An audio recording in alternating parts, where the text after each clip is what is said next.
Hello everyone, आज हम environment science का टॉपिक स्टार्ट कर रहे हैं। लैंड डिग्रेडेशन एंड डिफॉरेस्टेशन, ये दो टॉपिक हम आज डिस्कस करेंगे। क्लियर है? इसकी जो नोट्स है वो भी आप डिस्क्रिप्शन में इसका लिंक डाल दूंगा गूगल ड्राइव का, वहाँ से भी आप डाउनलोड कर सकते हैं। तो चलिए हम स्टार्ट करते हैं। Land degradation. लैंड डिग्रेडेशन क्या है? Is a process of long term process of reduction in the quality of soil. जो सोइल है उसकी क्वालिटी क्या हो जाती है? कम हो जाती है due to human activity. Clear है? अब क्या है, डाटा क्या कहता है? जो अर्थ है, अब टोटल जो अर्थ है उसमें क्या है, 70% तो वाटर है, बाकी अर्थ कितनी बची? 30% जस्ट लैंड है। उस 30% में से भी सिर्फ 13% ही जो लैंड है वो सूटेबल है for a cultivation. Cultivation means crop production के लिए कोई फसल उगानी है, तो उसमें से सिर्फ 30% ही लैंड सूटेबल है। बाकी क्या आ जाता है? माउंटेन आ गए, ग्लेशियर आ गए, या कुछ लैंड ऐसी है जहाँ पे डेजर्ट एरिया आ गया। क्लियर है? तो सिर्फ 13% पे ही सिर्फ कल्टीवेशन हो सकती है। अब उस 13% में भी क्या हो रहा है? लैंड डिग्रेडेशन स्टार्ट हो गया। लैंड डिग्रेडेशन मतलब ह्यूमन एक्टिविटी के कारण क्या हो गया? उसकी क्वालिटी सोयल की कम होगी। इसलिए इंडियन गवर्नमेंट को भी अब क्या करना पड़ रहा है? सोयल हेल्थ कार्ड जारी करना पड़ रहा है। सोयल हेल्थ कार्ड में क्या होता है? आप अपनी सोयल की हेल्थ जान सकते हो, उसमें कितने न्यूट्रिएंट कम है और कौन सा न्यूट्रिएंट ज़्यादा है। क्लियर है? तो उस सोयल हेल्थ कार्ड से आप ये चेक कर सकते हैं। उसके बाद क्या है? व्हाट आर द रीज़न, क्या है लैंड डिग्रेडेशन के बिहाइंड? फर्स्ट है डिफॉरेस्टेशन। अब डिफॉरेस्टेशन मतलब फॉरेस्ट को काट देना, तो उसे के उस प्रोसेस को क्या कहते हैं? डिफॉरेस्टेशन। क्लियर है? डिफॉरेस्टेशन क्यों हो रही है? क्योंकि वुडन की डिमांड बहुत इंक्रीज हो रही है। चाहे क्रिमिनेशन प्रोग्राम या कोई हाउस बिल्डिंग के लिए डिफॉरेस्टेशन हो रहा है। क्लियर है? Over grazing. ओवर ग्रेजिंग मतलब चरना। अब क्या है, कैटल की जो पॉपुलेशन है वो ज़्यादा है, बट जो लैंड जो प्रोडक्शन है वो क्या है? कम है। तो क्या हो रहा है, या कोई रास्ता है उसी पर हम कंटिन्यूसली क्या हो रहा है, कैटल क्या कर रहा है? मूवमेंट कर रहा है। तो उससे क्या होगा, वहाँ पे जो ग्रास है वो क्या हो जाएगी? धीरे धीरे खत्म होती चली जाएगी। उसे कहते हैं over grazing. Excess eating of green plants by cattle movement, over grazing. Third आ गया फर्टिलाइजर। अब फर्टिलाइजर में क्या हो रहा है, हम हमारी पॉपुलेशन इंडिया की ज़्यादा है, बट क्या है, जो प्रोडक्शन है वो कम है। तो प्रोडक्शन बढ़ाने के लिए हम क्या कर रहे हैं? यूरिया का यूज़ कर रहे हैं, ज़्यादा से ज़्यादा फर्टिलाइजर डाल रहे हैं। उससे क्या हो रहा है, जो सोइल है उसकी क्वालिटी क्या हो जा रही है? कम हो जा रही है। क्लियर है? तो वो भी किस में आ गया? लैंड डिग्रेडेशन का एक रीज़न है। लास्ट आ गया इंडस्ट्रियलाइजेशन। इंडस्ट्रियलाइजेशन मतलब ज़्यादा से ज़्यादा इंडस्ट्री लग रही है, उससे क्या हो रहा है? ज़्यादा से ज़्यादा लैंड यूज़ होगी बिल्डिंग कंस्ट्रक्शन करने के लिए। तो जो फॉरेस्ट एरिया वो क्या हो जाएगा? धीरे धीरे ख़त्म हो जाएगा। वो किस में कन्वर्ट हो जाएगा? कंस्ट्रक्शन एरिया में। तो उससे क्या होगा? डिफॉरेस्टेशन हो जाएगी उस एरिया की। उससे भी लैंड की क्वालिटी में क्या होगा? चेंज आ जाएगा। क्लियर है? ये तो हो गए रीज़न बिहाइंड लैंड डिग्रेडेशन। अब इसकी प्रिवेंशन कैसे करनी है? How to control land degradation. First आ गया स्ट्रिप फार्मिंग। स्ट्रिप फार्मिंग क्या है? एक टेक्निक है क्रॉपिंग की, फसल उगाने की एक टेक्निक है, जिसमें फार्मर क्या करता है? प्लांट करता है डिफरेंट क्रॉप्स, अलग अलग फसलें उगाता है, इन्हें अल्टरनेटिंग स्ट्रिप्स।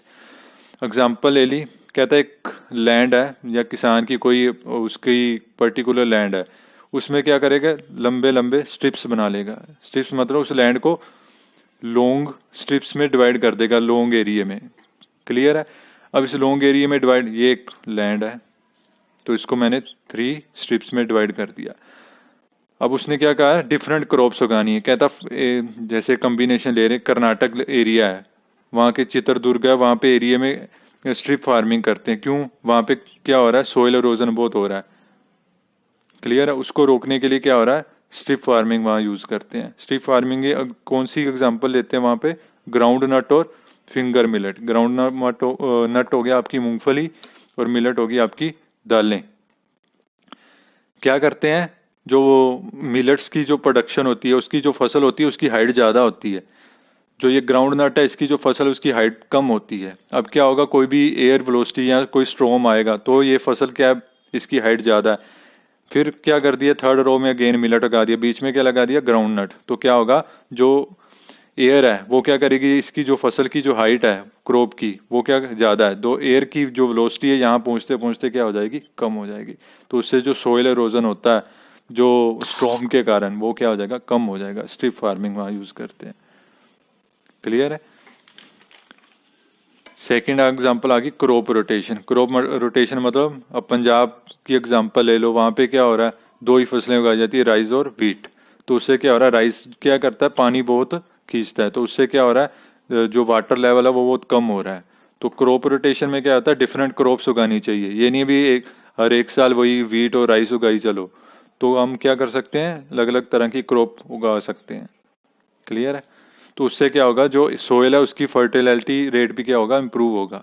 अलग अलग तरह के न्यूट्रिएंट आएंगे अलग अलग क्रॉप से, तो उससे सोयल की क्वालिटी भी इम्प्रूव करेगी। थर्ड आ गया ridge and furrow formation. Ridge and furrow formation क्या होता है, जनरली हम क्या करते हैं, लैंड में क्या करते हैं, स्ट्रिप्स बना ये रोज बनाते हैं, ये एक रो हो गई, ये दूसरी रो हो गई, इसी तरह कॉन्टिन्यूसली इसकी पर्टिकुलर लेंथ है।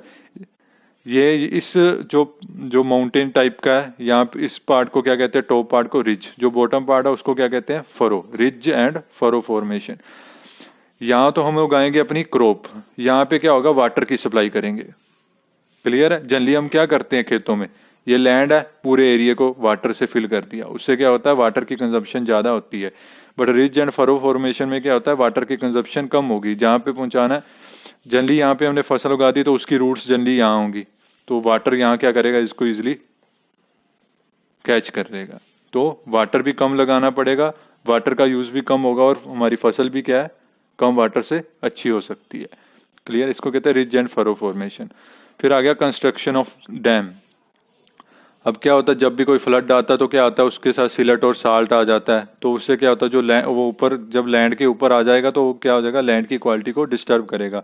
तो फ्लड्स को रोकने के लिए क्या होना चाहिए, डैम की कंस्ट्रक्शन होनी चाहिए, ताकि जो velocity of water, high speed से वाटर फ्लड से आ रहा है तो उसकी स्पीड क्या हो जाएगी, वाटर क्या हो जाएगा, डैम की कंस्ट्रक्शन से स्टोर हो जाएगा, तो उससे लैंड डिग्रेडेशन भी कम होगा, सोइल इरोजन भी कम हो जाएगी। फिर आ गई counter farming. Counter farming generally कहाँ करते हैं, हिली एरिया में। अब हिली एरिया में क्या होता है, जनरली स्लोप होती है, ये पहाड़ है, यहाँ से पानी आ रहा है कॉन्टिन्यूसली स्लोप की फॉर्म में, नीचे हाई वेलोसिटी से आता है, उससे क्या होती है, सोइल इरोजन होती है। कोई फसल यहाँ उगाएंगे तो वहाँ क्या हो जाएगी, सोइल इरोजन। तो उसको कम करने के लिए क्या करते हैं, काउंटर फार्मिंग। काउंटर फार्मिंग में क्या करते हैं, जो स्लोप है उसको क्या करते हैं, स्टेप्स में डिवाइड कर देते हैं। जैसे घर में सीढ़ियाँ होती हैं ना, एक स्टेप आ गया, फिर उसका फ्लैट एरिया आ गया, फिर स्टेप, ये हमारा फ्लैट एरिया, ये नेक्स्ट सीढ़ी आ गई, ये फिर फ्लैट एरिया आ गया। तो इससे क्या होगा, जो पानी आएगा यहाँ से आके उसकी जो वेलोसिटी है पर स्टेप क्या हो जाएगी, कम हो जाएगी। तो उसको कहते हैं contour farming. Crops are planted perpendicular है, पहला ये स्टेप आ गया, दूसरा ये लाइन के परपेंडिकुलर है, फर्स्ट स्लोप दूसरी स्लोप के परपेंडिकुलर है। Crops are planted perpendicular to the slopes of a field to slow down the soil erosion. ये स्लोप्स है और ये एक स्लोप दूसरी स्लोप के परपेंडिकुलर है। क्लियर है। ये हमारा हो गया लैंड डिग्रेडेशन। नेक्स्ट आ गया टॉपिक हमारा डिफोरेस्टेशन। डिफोरेस्टेशन मतलब फॉरेस्ट एरिया को खत्म कर देना, means cutting down the trees to a larger extent as compare to plantation. Plantation का जो रेट है वो कम है as compare to cutting down the trees. जो ट्रीज है वो क्या हो रहा है, ज्यादा कट रहे हैं as compare to its plantation. तो उससे क्या होगा, एनवायरनमेंट में ऑक्सीजन की कमी हो जाएगी, कार्बन डाइऑक्साइड बढ़ जाएगा, तो उससे इकोसिस्टम हमारा डिस्टर्ब हो जाएगा। क्लियर है। इंडिया क्या है, इंडिया का कितना एरिया फॉरेस्ट है, 24.56। ये 2019-20 की रिपोर्ट है। उससे जो पहले था वो हमारा 21% था, थोड़ी सी इंप्रूवमेंट हुई है 2%। इंडिया का एरिया 24.56 एरिया क्या है, अंडर फॉरेस्ट है।